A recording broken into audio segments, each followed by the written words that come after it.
Assalamualaikum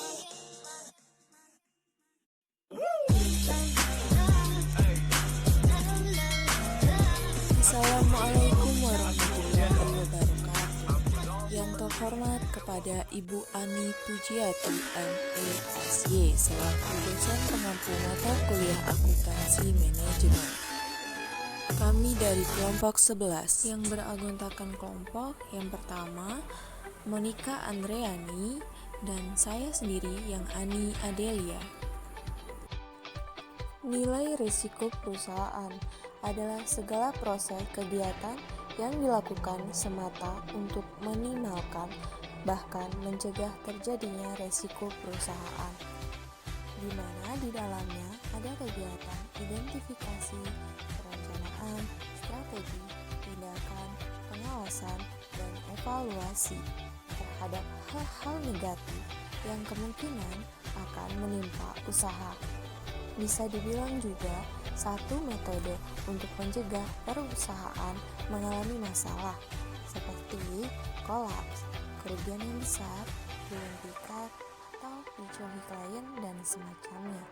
Tentu strategi sistematis ini perlu dijalankan, terutama untuk pembisnis pemula. Komponen manajemen risiko. Di dalam komponen manajemen risiko terdapat 8 hal. Yang pertama, lingkungan internal. Lingkungan internal maksudnya adalah segala resiko yang kemungkinan terjadi di dalam internal perusahaan tersebut. Komponen lingkungan internal dalam manajemen risiko terkait dengan kedisiplinan karyawan, etika bekerja, kompetensi pegawai, tingkat kesejahteraan, bawahan, dan selainnya. Yang kedua, penentuan sasaran. Penentuan sasaran maksudnya adalah pihak perusahaan harus memasukkan sasaran risiko yang jelas yang akan coba diselesaikan melalui sistem manajemen. Di dalamnya biasanya tercakup 2 hal, yaitu risiko yang muncul dari statement visi dan misi usaha serta sasaran risiko yang datang dari kegiatan teknis atau operasional. Yang ketiga, identifikasi peristiwa.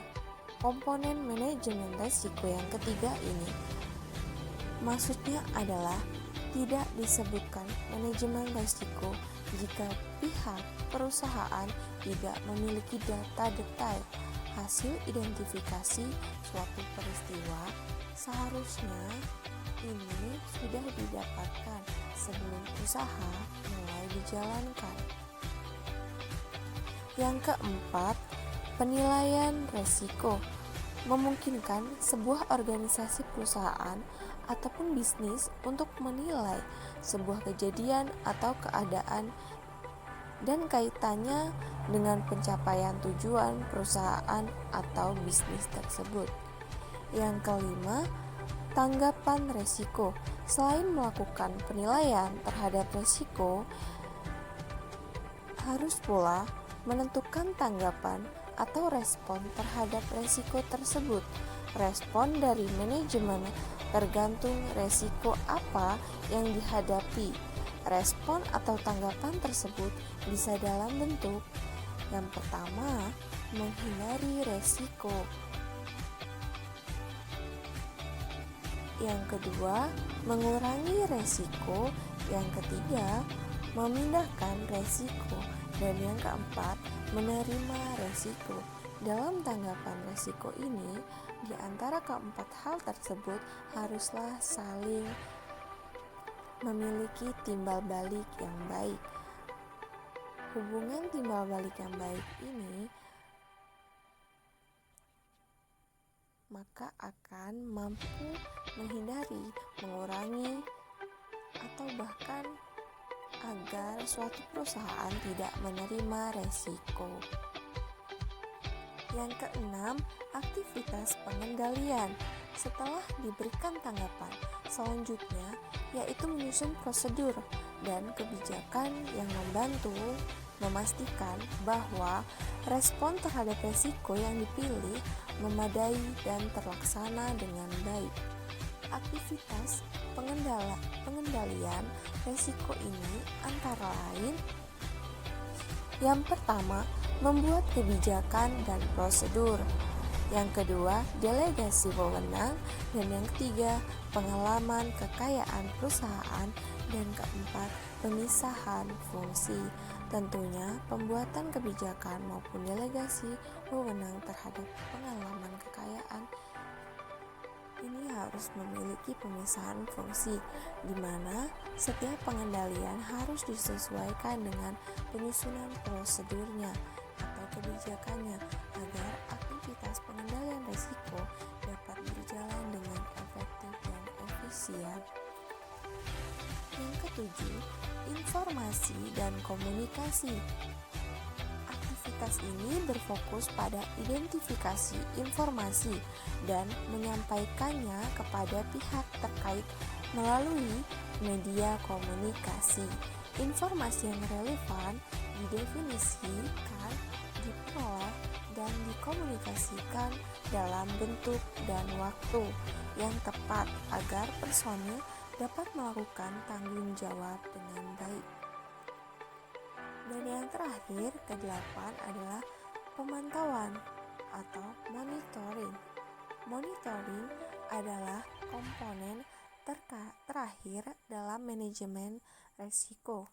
Proses pemantauan ini dilakukan secara terus-menerus untuk memastikan setiap komponen lainnya itu dapat berfungsi sebagaimana mestinya.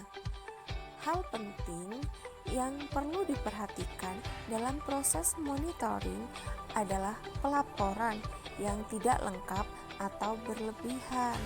Dari pelaporan yang tidak lengkap atau berlebihan ini, maka akan memudahkan pemantauan untuk mengatasi risiko perusahaan.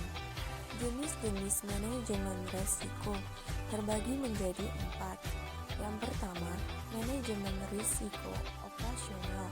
Manajemen ini adalah manajemen yang didasarkan pada terjadinya permasalahan-permasalahan usaha yang muncul akibat faktor internal, yaitu faktor dari dalam, seperti kinerja pegawai yang rendah atau sumber daya yang kurang berkualitas.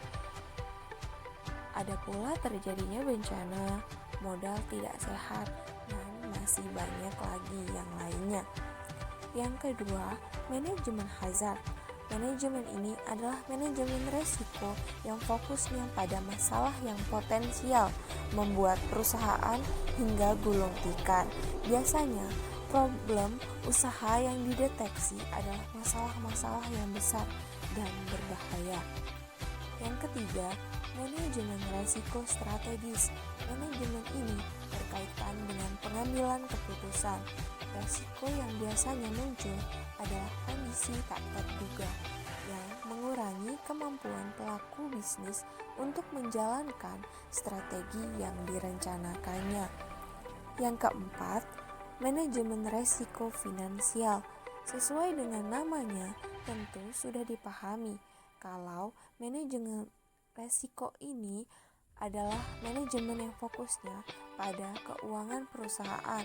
Sedangkan menurut Tampu Bullon, nilai risiko perusahaan adalah suatu proses yang dilakukan untuk mengakomodasi segala kemungkinan buruk dari sebuah transaksi bisnis. Tujuan manajemen risiko dalam bisnis ada 4. Yang pertama, membantu pembuatan kerangka kerja sebagai peringatan kewaspadaan. Dan yang kedua, meningkatkan kinerja perusahaan. Ketiga, sosialisasi manajemen risiko. Dan keempat, mendorong manajemen agar proaktif. Dan berikut adalah keterangan dari terkait kemungkinan dari nilai yang diharapkan diukur dengan deviasi standar. Secara formal, kedua parameter tersebut bisa dinyatakan seperti pada gambar berikut. Dan ini dia contoh dari penerapan rumus deviasi di atas tadi untuk menilai risiko dalam bisnis.